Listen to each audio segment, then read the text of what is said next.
இன்றைக்கும் இந்த சங்கீத பகுதியிலிருந்து ஒரு சில காரியங்களை நாம் வேகமாக தியானித்து நாம் அடுத்த பகுதிக்கு நிறைய சொல்ல போகிறோம்.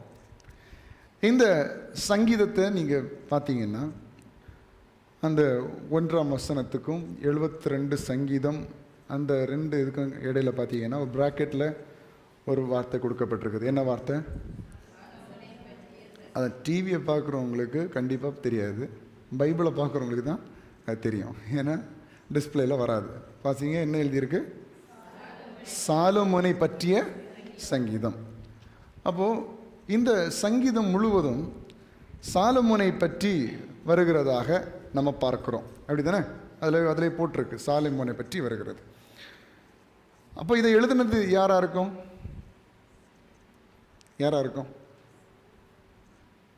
எழுதுனது யாராக இருக்கும்? இதை எழுதுனது தாவீதுன்னு நிறைய பேர் சொல்கிறாங்க, சாலமோன்னு கொஞ்சம் பேர் சொல்கிறாங்க. ஆனால் மேக்சிமம் நீங்கள் பார்த்தீங்கன்னா இது ஆண்டோடைய குணாதிசயத்தையும் சாலமோனை வாழ்த்துவதற்காக தாவீது எழுதின ஒரு சங்கீதம். சரியா? இது எப்படிப்பட்ட நேரத்தில் எழுதப்பட்டதுன்னு சொன்னால், தாவீது வயசாகி கடைசி நேரத்தில் அவனுடைய அரசாங்கத்தை அவனுடைய ஆளுகையை நிறைவு செய்து அடுத்த ராஜாவாக யார் வரப்போகிறார்? சாலமோன் வரப்போகிறார். சாலமோன் வரப்போகிற நேரத்தில் அந்த சாலமோன் ராஜாவாகிய தன்னுடைய மகன் எப்படி இருக்க வேண்டும் என்று விசுவாச கண்ணோடு பார்த்து இந்த சங்கீதத்தை எழுதியிருக்கிறார். ஹல்லேலூயா. அப்போ நான் இன்னைக்கு எதை சொல்ல விரும்புகிறேன்னா, தாவீது தன்னுடைய மகனுக்காக, ராஜாவாக போகிற தன்னுடைய மகனுக்காக ஜெபித்த ஜெபம்தான் இந்த 72ஆம் சங்கீதம். அப்போ இன்றைக்கு ஆண்டுடைய பிள்ளையே, நீங்கள் உங்களுடைய வாழ்க்கையில் உங்களுடைய பிள்ளைகளுக்காக விசுவாசத்தோடு ஜெபிக்கிற எல்லா ஜெபத்தையும் கர்த்தர் கேட்டு அதை உங்கள் பிள்ளைகளுடைய வாழ்க்கையில் நிறைவேற்றுவார். இதை பற்றி தான் இந்த சங்கீத பகுதியில் நம்ம தியானிக்க போகிறோம். எப்படி தாவீதினுடைய இந்த ஜெபத்தை கேட்டு தன்னுடைய மகனாகிய சாலமோனுடைய வாழ்க்கையில், அதாவது சாதாரண மகன் அல்ல, அடுத்த ராஜாவாக போகிற மகன். சரியா? அப்போ இவனுக்கு ஒரு பெரிய ஒரு சுமையை இவன் மேலே சுமத்தப்படுகிறது, பெரிய ஒரு பாரமே சுமத்தப்படுகிறது. இவன் ஒரு பெரிய நாட்டை ஆளணும், சாதாரண ஆள் இல்லை, உலகம் முழுவதையும் ஆட்டி படைக்கக்கூடிய அளவில் ஒரு ராஜாவாக சாலமோன் இருக்க போகிறான். அப்படிப்பட்ட சாலமோன் எப்படி இருக்க வேண்டும், கர்த்தர் அவனுக்கு எப்படி ஆதரவு கொடுப்பார், கர்த்தர் சாலமோனை எப்படி ஆசீர்வதிப்பார் என்கிற விசுவாச கண்களோடு, இன்னும் சொல்ல போனால் வாசிக்கும் போது தெரியும், தீர்க்க தரிசனமாக சில காரியங்களை தாவீது சொல்லியிருக்கிறார். அது அப்படியே சாலமோனுடைய வாழ்க்கையில் நிறைவேறுகிறது. அப்போ இன்றைக்கு இதை கேட்கிற ஆண்டுடைய பிள்ளைகளே, நீங்களும் உங்களுடைய பிள்ளைகளுடைய வாழ்க்கைக்காக நீங்கள் எதை விசுவாசத்தோடு பார்த்து ஜெபிக்கிறீர்களோ அதெல்லாம் அப்படியே நடக்கும். ஆனால் என்னென்னா, நீங்கள் ஜெபிக்கணும், ஆண்டவரோடு இணைந்து உங்களுடைய பிள்ளைகளுக்காக ஜெபிக்க வேண்டும். உங்கள் பிள்ளைகள் என்ன வயசு உள்ளவங்களாக இருந்தாலும் சரி, சின்ன பிள்ளைகளாக இருந்தாலும் சரி, இல்லை வாலிபர்களாக இருந்தாலும் சரி, இல்லை 50 60 வயசு உள்ளவங்களாக இருந்தாலும் சரி, நீங்கள் ஜெபிக்கிற ஜெபத்தை கர்த்தர் கேட்டு உங்கள் பிள்ளையுடைய வாழ்க்கையில் சாலமோனுக்கு வாழ்க்கையில் எப்படி செய்தாரோ அதே போல் உங்கள் பிள்ளையுடைய வாழ்க்கையில் செய்வார். விசுவாசிக்கிறவங்க எல்லாம் கரங்களை தட்டி ஆண்டவருக்கு மகிமைகளை செலுத்துவோமா? விசுவாசிக்கிறவங்க மட்டும் உங்கள் பிள்ளையுடைய வாழ்க்கையில் அப்படி செய்வார் என்று விசுவாசித்தால் ஆண்டவரை மகிமைப்படுத்துங்க. இப்போ நான் இதில் ஒரு 3 காரியங்களை நான் உங்களுக்கு சொல்ல போகிறேன். சரியா? இது ஒரு ஜெபம், தாவீதினுடைய ஜெபம். தலைவனாக போகிற தன்னுடைய மகனுக்கு, ராஜாவாக போகிற மகனுக்கு தாவீது ஜெபிக்கிற ஜெபம். எப்படியெல்லாம் ஜெபிக்கிறார், என்னென்ன காரியங்கள் அவருடைய வாழ்க்கையில் நடந்திருக்கு என்பதை முடிந்தளவு வேகமாக தியானித்து நாம் கடந்து செல்ல போகிறோம். கர்த்தர் நம்மை வழி நடத்துவாராக.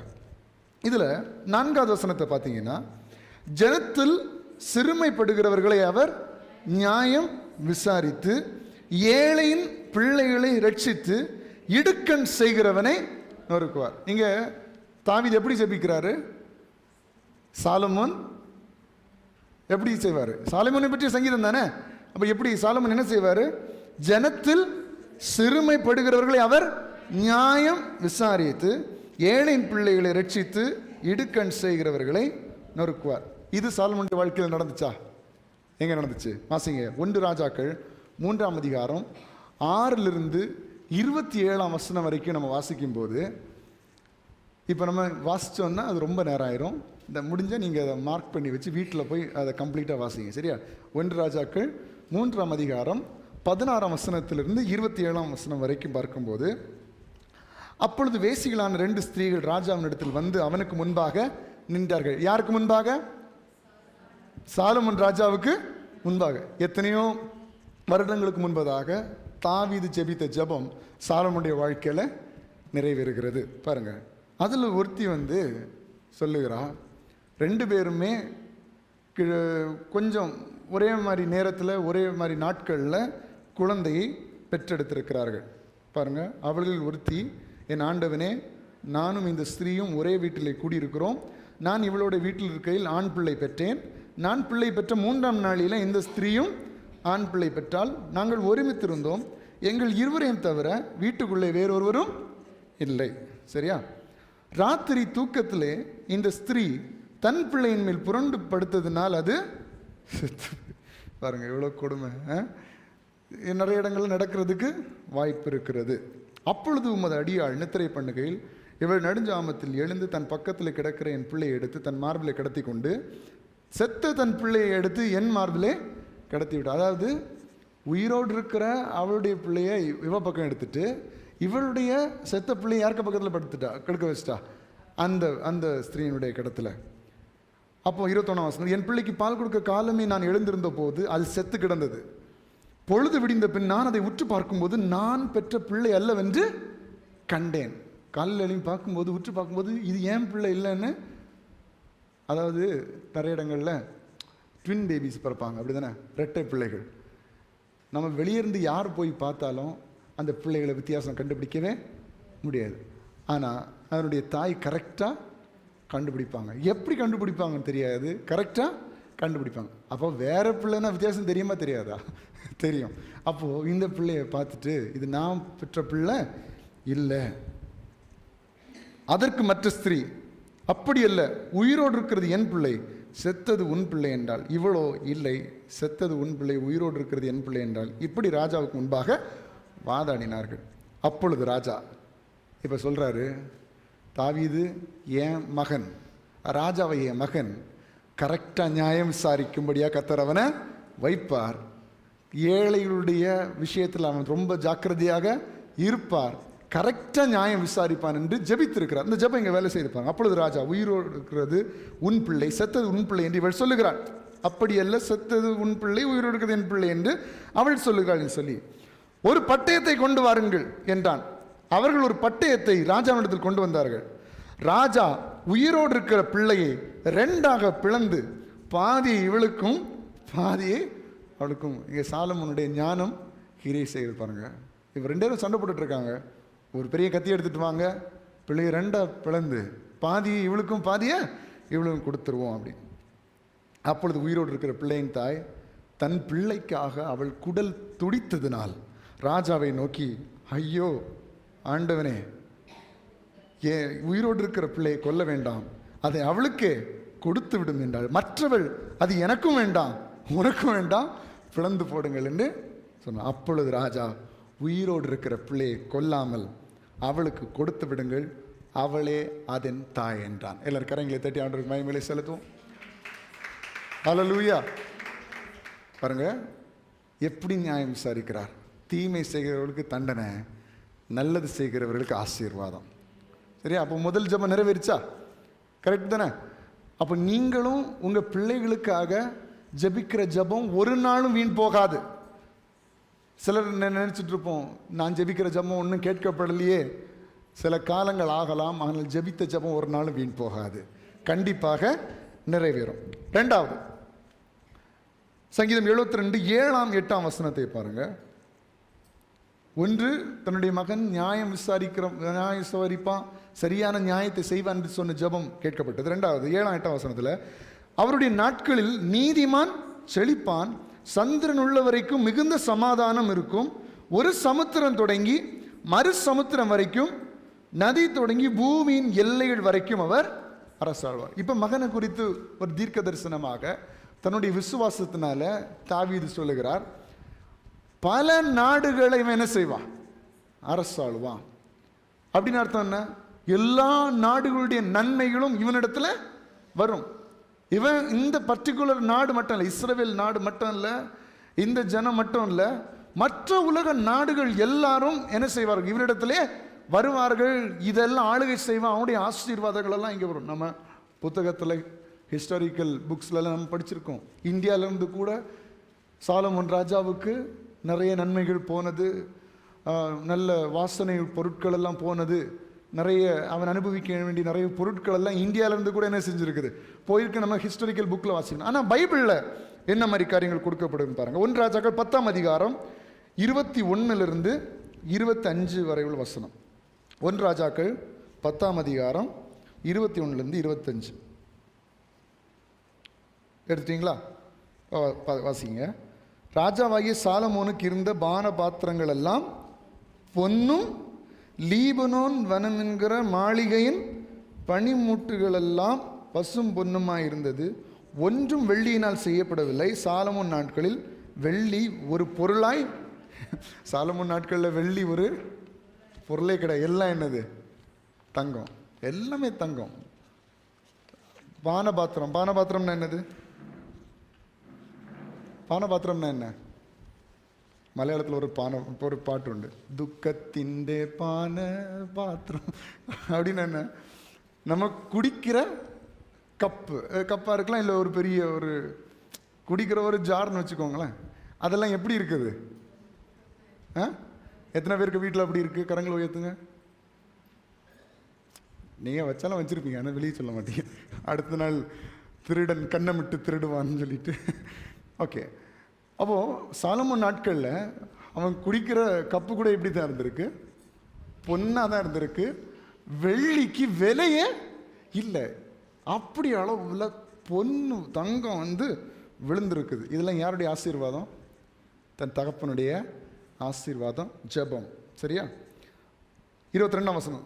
ராஜாவுக்கு சமுத்திரத்திலே ஈராமின் கப்பல்களோட கூட தர்ஷீஷின் கப்பல்களும், வேற வேற நாடுகள். கவனிங்க, அங்க என்ன ஜெபம் பண்ணாரு? ஒரு சமுத்திரம் தொடங்கி மறு சமுத்திரம் வரைக்கும், நதி தொடங்கி பூமியின் எல்லைகள் வரைக்கும் அவர் அரசாளுவார். மொத்தத்தில் அவனுக்கு கண்ட்ரோல் இருக்கும். அப்படின்னா மொத்த இடத்துல இருந்து இவனுக்கு நன்மைகள் வரும். இப்ப பாருங்க, ஈராமின் கப்பல்களோட கூட தர்ஷீஷின் கப்பல்களும் இருந்தது. தர்ஷீஷின் கப்பல்கள் 3 வருஷத்துக்கு ஒரு தரம் பொன்னையும் வெள்ளியையும் யானை தந்தங்களையும் குரங்குகளையும் மயில்களையும். பாருங்க, யானை தந்தங்கள்லாம் எப்படிப்பட்ட பிஸ்னஸ்ன்னு உங்களுக்கு தெரியும். கொள்ள கூட்டங்கள் தான் இப்படிப்பட்ட பிஸ்னஸ் எல்லாம் என்ன செய்வாங்க, பண்ணுவாங்க. அதாவது மாஃபியா, அண்டர் கிரவுண்ட் மாஃபியா, இப்படிப்பட்டவங்க தான் யானை தந்தத்தை எல்லாம் விற்கிறவங்க இருப்பாங்க. அஃபிஷியலாக எங்கேயாவது நீங்கள் யானை தந்தம் வாங்க முடியுமா? யாராவது கடையில் போய் கேட்டு பாருங்கள், எனக்கு ஒரு யானை தந்தம் கொடுங்கன்னு. வாங்க போலீஸ் ஸ்டேஷனில் போயிட்டு வருவோம்னு சொல்லிட்டு உங்களை கூட்டிகிட்டு போய் லாக்அப்பில் வச்சோம். பாருங்கள், யானை தந்தங்கள், பொன்னு, வெள்ளி, வருஷத்துக்கு 3 வருஷத்திற்கு ஒரு தரம் தர்ஷீஷின் கப்பல்கள் இதெல்லாம் என்ன செய்கிறது? இவனுக்கு கொண்டு வருகிறது. சரியா? அடுத்தது 23. பூமியின் சகல ராஜாக்களை பார்க்கிலும் ராஜாவாகிய சாலமோன் ஐஸ்வர்யத்திலும் ஞானத்திலும். ஹல்லேலூயா. தகப்பனுடைய ஜெபம் அப்படியே நடக்குது. பார்த்தீங்களா?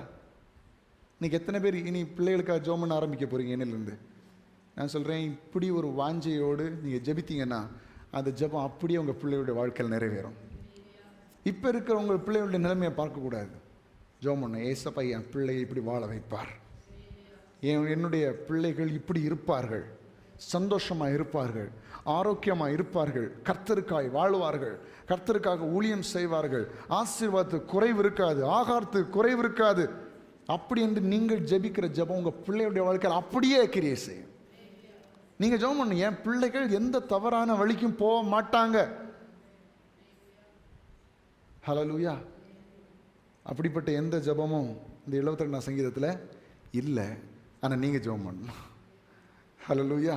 என் பிள்ளைகள் தவறான வழிக்கு போக மாட்டார்கள், என் பிள்ளைகள் பாவங்கள் செய்ய மாட்டார்கள், கர்த்தர் அப்படிப்பட்ட காரியம் என் பிள்ளையோட வாழ்க்கையில் செய்வார். நீங்கள் ஜெபிக்கிற ஜெபம் அப்படி உங்கள் பிள்ளையுடைய வாழ்க்கையில் நிறைவேறும். அப்போ 23ஆம் வசனத்தில் பூமியின் சகல ராஜாக்களை பார்க்கிலும் ராஜாவாகிய சாலமோன் ஐஸ்வர்யத்திலும் ஞானத்திலும் சிறந்தவனாய் இருந்தான். 24 சாலமோனின் இருதயத்திலே தேவன் அருளிய ஞானத்தை கேட்கிறதற்காக சகல தேசத்தாரும் அவன் முக தரிசனத்தை, ஒரு ராஜாவிடத்தில் வார்த்தைகளை கேட்பதற்கு தேசங்களிலிருந்து ஆட்கள் என்ன செய்தார்களாம்? வந்தார்களாம். ஹல்லேலூயா. 25 வருஷா வருஷம் அவரவர் தங்கள் காணிக்கையாகிய,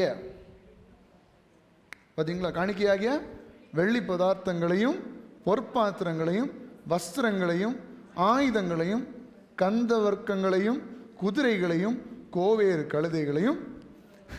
சாலமோன் ராஜாவுக்கு செலவு இருந்த மாதிரி தெரியல, ஃபுல்லாக இன்கம் மட்டும்தான். ஹல்லேலூயா. சாலமோன் ராஜாவுக்கு என்ன செலவுன்னு கேட்டால் செலவு இல்லைப்பா, ஃபுல்லாக இன்கம் தான். காலிலேருந்து ராத்திரி வரைக்கும் எனக்கு வருமானம் மட்டும்தான், ஒவ்வொரு நாட்டிலேருந்து எனக்கு வருமானம் வந்துட்டே இருக்குது. இப்படி தான் சாலமோனுடைய வாழ்க்கை இருந்திருக்கு. இது நான் இந்த 21ஆம் வசனத்திலிருந்து 25ஆம் வசனம் வரைக்கும் ஏன் சொன்னேன்னா, தேசங்கள் இவனுக்கு கீழாக இருக்கிறது. தேசங்கள் இவனை பார்க்க முடியாது ஓடி வருகிறார்கள், எல்லாத்தையும் இவன் கண்ட்ரோல் பண்ணுகிறான். ஏன்னா இந்த உலகத்துள்ள எல்லா ராஜாக்களை பார்க்கிலும் மேன்மையான ராஜாவாக சாலமோன் ராஜா இருக்கிறார். இந்த ஜெபம் கேட்கப்பட்டிருக்கிறது. சரியா? 2 ஜெபத்தை காமிச்சிருக்கிறேன். ஒன்று, நியாயம் விசாரிக்கிற ஒரு நல்ல மனுஷனாக தாவீது ஜெபித்தான், அது நடந்தது. 2வது, எல்லா தேசங்களையும் அரசாளுவார் என்கிற ஜெபமும் நிறைவேறினது. இப்பொழுது அடுத்தது 10ஆம் வசனத்தில் பாருங்க. 10ஆம் வசனம், தர்ஷீஷின் ராஜாக்களும் தீவுகளின் ராஜாக்களும் காணிக்கைகளை கொண்டு வருவார்கள். இது நம்ம இந்த வசனத்திலே வாசித்தோம், பார்த்தீங்களா? இதில் 25ஆம் வசனத்திலே வாசித்தோம். வருஷா வருஷம் அவர் தங்கள் காணிக்கைகளாகிய வெள்ளி பாத்திரங்களையும் பொற்பாத்திரங்களையும் வஸ்திரங்களையும் ஆயுதங்களையும் கந்தவர்க்கங்களையும் குதிரைகளையும் கோவேறு கழுதைகளையும் கொண்டு வருவார்கள், காணிக்கையாக கொண்டு வருவார்கள், கிஃப்டாக கொண்டு வர்றாங்க. இப்போ இங்கே பார்க்கிறோம் 10ஆம் வசனத்தில் 72:10, தர்ஷீஷின் ராஜாக்களும் தீவுகளின் ராஜாக்களும் காணிக்கைகளை கொண்டு வருவார்கள். சேபாவிலும் உள்ள ராஜாக்கள் வெகுமானங்களை கொண்டு வருவார். அப்போ தன்னுடைய பிள்ளைக்கு எங்கிருந்து நன்மைகள் வரும் என்பதையும் தாவீது அறிந்து ஜெபித்திருக்கிறான். நல்ல கவனிங்க. அப்போ நான் விசுவாசிக்கிறேன், நீங்க உங்க பிள்ளைகளுக்கு எங்கிருந்து ஆசீர்வாதம் வரணும், எப்படிப்பட்ட நன்மைகள் வரணும் நீங்க ஜெபித்தா அதே ஆசீர்வாதங்களை கர்த்தர் பிள்ளைகளுக்கு கொடுப்பார். ஹல்லேலூயா. நீங்க ஜெபிக்கிற ஜெபம், ஆண்டவரிடத்தில் நீங்க வைக்கிற வைராக்கியம், ஆண்டவரிடத்தில் ஆண்டவர் எனக்காக செய்வார், இப்படிப்பட்ட காரியம் என் பிள்ளைக்கு நடக்கணும்னு ஜெபித்தா அப்படிப்பட்ட காரியங்கள் உங்களுக்கு நடக்கும். நிறைய பேர் இந்த லைஃப் பார்ட்னரை சூஸ் பண்ணும்போது நிறைய பெற்றோர்கள் பயந்து போவார்கள், கலங்கி போவார்கள். இப்போ நீங்கள் ஜெபம் பண்ணு, ஏசப்பா என்னுடைய மகனுக்கு இப்படிப்பட்ட ஒரு துணை ஆண்டவர் என்ன செய்யணும், கொடுக்கணும். என்னுடைய மகளுக்கு கர்த்தர் இப்படிப்பட்ட ஒரு துணையை நீர் கொடுக்கணும். உங்கள் விருப்பங்களை கர்த்தர் அப்படியே நிறைவேற்றுவார். ஹல்லேலூயா. இப்போ சொல்லியிருக்கிறான் பார்த்தீங்களா, யார்? தாவீது. எங்கேருந்து? தர்ஷீஷின் ராஜாக்களும் தீவுகளின் ராஜாக்களும் காணிக்கைகளை கொண்டு வருவார். ப்ளஸ் சேபாவிலும் உள்ள ராஜாக்கள் வெகுமானங்களை கொண்டு வருவார்கள். எல்லாரும் வேதாந்தி திருப்புங்க. 2 நாளாகமும் 9ஆம் அதிகாரம், 2 நாளாகமும் 9ஆம் அதிகாரம் அதனுடைய 1ஆம் வசனம். எல்லாம் எடுத்துட்டீங்களா? சேர்ந்தே வாசிங்க. சேபாவின் ராஜஸ்திரீ. இங்க தாவீது என்ன சொல்லுகிறாரு? சேபாவிலும் உள்ள ராஜாக்கள் வெகுமானங்களை கொண்டு வருவார்கள். யாருக்கு? சாலமோனுக்கு. இங்க கொண்டு வந்தாங்களா? பாருங்க, 2 நாளாகமும் 9ஆம் அதிகாரம் 1ஆம் வசனம். சேபாவின் ராஜஸ்திரீ சாலமோனின் கீர்த்தியை கேள்விப்பட்ட போது விடுகதைகளினாலே சாலமோனை சோதிக்கிறதற்காக மிகுந்த பரிவாரத்தோடும் கந்த வர்க்கங்களையும் மிகுதியான பொன்னையும் இரத்தினங்களையும் சுமக்கிற ஒட்டகங்களோடும் எருசலேமுக்கு வந்தாள். அவள் சாலமோனிடத்தில் வந்தபோது தன் மனதில் இருந்த எல்லாவற்றையும் குறித்து அவனிடத்தில் சம்பாஷித்தாள். அப்பொழுது சாலமோன் அவள் கேட்டவைகளை எல்லாம் விடுவித்தான். அவளுக்கு விடுவிக்காதபடிக்கு ஒன்றாகிலும் சாலமோனுக்கு மறைபொருளாய் இருக்கவில்லை. பார்த்தீங்களா? கேட்ட எல்லாத்தையும் என்ன செய்யறான், சொல்றான். அவனுக்கு தெரியாதது ஒன்றே அவன் கேட்கவே இல்லை. அப்படிப்பட்ட ஞானத்தை சாலமோன். சாலமோனுக்கு இங்க சொன்னபடி வெகுமானங்கள் என்ன செய்கிறாள்? கொண்டு வருகிறாள். என்ன வெகுமானங்கள்? மிகுந்த பரிவாரத்தோடும் கந்தவர்க்கங்களையும் மிகுதியான பொன்னையும் ரத்தினங்களையும். நான் சொன்னேன்ல, சாலமோனுக்கு செலவே கிடையாது, ஒன்லி வருமானம். வருமானம் மட்டும்தான், இன்கம், நோ அவுட் கோயிங், எல்லாம் இன்கம் தான். அடுத்து 9ஆம் வசனம் பாருங்க. 9ஆம் வசனம் எல்லாம் சேர்ந்து வாசிங்க. அவள் ராஜாவுக்கு 120 தாலந்து பொன்னையும் மிகுதியான கந்தவர்க்கங்களையும் ரத்தினங்களையும் கொடுத்தாள். சேபாவின் ராஜஸ்திரியாகிய சாலமோனு கொடுத்த அப்படிப்பட்ட கந்தவர்க்கங்களை போல ஒரு காலம் எவனும் சாலமோனுக்கு கொடுக்காத அளவு நன்மைகள் சேபாவிலிருந்து வந்திருக்கிறது. ஜபம், தாவீதுடைய ஜபம் என்ன ஸ்பெசிஃபை பண்ணி ஜெபம் பண்றான் பார்த்தீங்களா? ஷேபாவிலும் சேபாவிலும் உள்ள ராஜாக்கள் வெகுமானங்களை கொண்டு வருவார்கள். அதே போல சேபாவில் உள்ள ராஜஸ்திரீ இதுவரை ஒருத்தரும் கொடுக்காத அளவு ஆசீர்வாதத்தை கொண்டு வருகிறார். ஆனால் சாலமோனுக்கு எப்படிப்பட்ட ஆசீர்வாதம்னா, இது குடோன், ஆசீர்வாதங்களின் குடோன். பாருங்க, இவ யாரும் கொடுக்காத அளவு செல்வத்தை கொடுத்திருக்கிறா, பொண்ணை கொடுத்திருக்கிறா. ஆனா அடுத்து பாருங்க, அடுத்த ஓப்பிரிலிருந்து பொன்னை கொண்டு வருகிற ஈராமின் வேலைக்காரரும் சாலமோன் வேலைக்காரரும் வாசனை மரங்களையும் ரத்தினங்களையும் கொண்டு வந்தார்கள். வாசனை மரங்கள். இப்போ நீங்க ஒரு சின்ன பெர்ஃப்யூம் வாங்கினாலே உங்களுடைய சம்பளத்தின் பாதி என்ன செய்ய வேண்டியது இருக்கும்? கொடுக்க வேண்டியது இருக்கும். அப்படி தானே? ஏன்னா அவ்வளோ வேலை. அப்படி சும்மா சொன்னேன். எப்படின்னா நிறைய காசு கொடுத்து தான். எனக்கு தெரிஞ்ச ஒரு பையன் வாரம் வாரம் பெர்ஃப்யூம் வாங்குவோம் நம்ம சர்ச்சில். வாரம் வாரம் இதுலேயே அவனுக்கு காசில் என்ன செய்கிறோம் போயிடும் போல். வாரம் வாரம் பெர்ஃப்யூம் வாங்கி அது 2 நாளில் தீர்த்துட்டு தான் அடுத்தது வர்றது. அப்போ இந்த பெர்ஃப்யூமுக்காகவே இவ்வளோ பொருட்கள் என்ன செய்கிறார்கள், இவ்வளோ பணங்களை. ஆனால் நீங்கள் வாங்குற மாதிரி சின்ன சின்ன பாட்டில் ஒன்றும் வரல பெர்ஃப்யூம். அவனுக்கு மரம் தடியாக என்ன செய்யுது வருது, வாசனை மரங்கள். நீங்கள்லாம் ஆர்டிஃபிஷியலை யூஸ் பண்ணுறீங்க. சாலமோனுக்கு நேச்சுரலாக அதுக்காகவே ஸ்பெசிஃபிகேஷன்ஸ், அதாவது அதுக்குன்னே தனித்துவமாக அவனுக்காக ரெடி பண்ணப்பட்டு வாசனை மரங்கள் வருகிறது. கொண்டு வந்து நீங்கள் என்ன வீட்டில் வச்சுருப்பீங்க. சாலமோன் என்ன தெரியுமா செய்தார்? அந்த வாசனை மரங்களால் ராஜா கர்த்தருடைய ஆலயத்துக்கும், எல்லாம் சொல்ல, கர்த்தருடைய ஆலயத்துக்கும் ராஜ அரமனைக்கும் ஊந்து கால்களையும் சங்கீதக்காரருக்கு சுரமண்டலங்களையும் தம்புருகளையும் உண்டாக்கி. நம்ம இங்கே செய்கிற சில கிட்டார்லாம் பார்த்தீங்கன்னா அந்த மரம் கொஞ்சம் வாசனை அடிக்கும். நல்ல வாசனை இல்லை, கொஞ்சம் துர்வாசனையாக இருக்கும். அப்படிப்பட்ட மரத்தில் செஞ்ச கிட்டார்ஸ் தான் நம்ம வச்சுருப்போம். சில அக்கோஸ்டிக் கிட்டார்லாம் பார்த்தீங்கன்னா அது லோ குவாலிட்டி மரத்தில் செஞ்சுருப்பாங்க. ஆனால் சில நல்ல மரத்தில் செய்து அப்படி அது எடுத்தாலே ஒரு ஃப்ரெஷ்ஷான ஒரு மனம் இருக்கும். அப்போ இங்கே ராஜா முதல்ல ஆலயத்தில் தூண்களை நாட்டுறாரு. அடுத்தது ராஜ அரண்மனையிலையும் தூண்களை நாட்டுகிறார், ஊன்றுகால்களை நாட்டுகிறார். ரெண்டாவது மியூசிஷியன்ஸுக்கு சுரமண்டலத்தை அந்த வாசனை மரங்களாலேயே. அப்போ வாசிக்கும் போது ஒருத்தன் எப்படி வாசிப்பான்? ஆஹா, ஓ என்ன ஒரு நறுமணம் அப்படின்னு ஒரு எல்லா விதத்துலையும் அவனுக்கு ஒரு சந்தோஷத்தோடு அவன் சுரமண்டலத்தை வாசிக்கூட சுரமண்டலங்களையும் தம்புருகளையும் உண்டாக்கினான். அப்படிப்பட்டவைகள் அதற்கு முன்னே யூதேயா தேசத்தில் ஒரு காலம் சாலமோன் செஞ்சது எல்லாமே எவனும் செய்யாத. கர்த்தர் வரும் நாட்களிலே நம்மை அப்படி மாற்றுவாரா? ஏன்னா சாலமோனுடைய தேவன் தான் நம்முடைய தேவன். யாரும் செய்ய முடியாததை, யாரும் வாங்க முடியாததை கர்த்தர் உங்களுக்கும் நமக்கும் தருவாராக. நம்பிக்கை இல்லையே?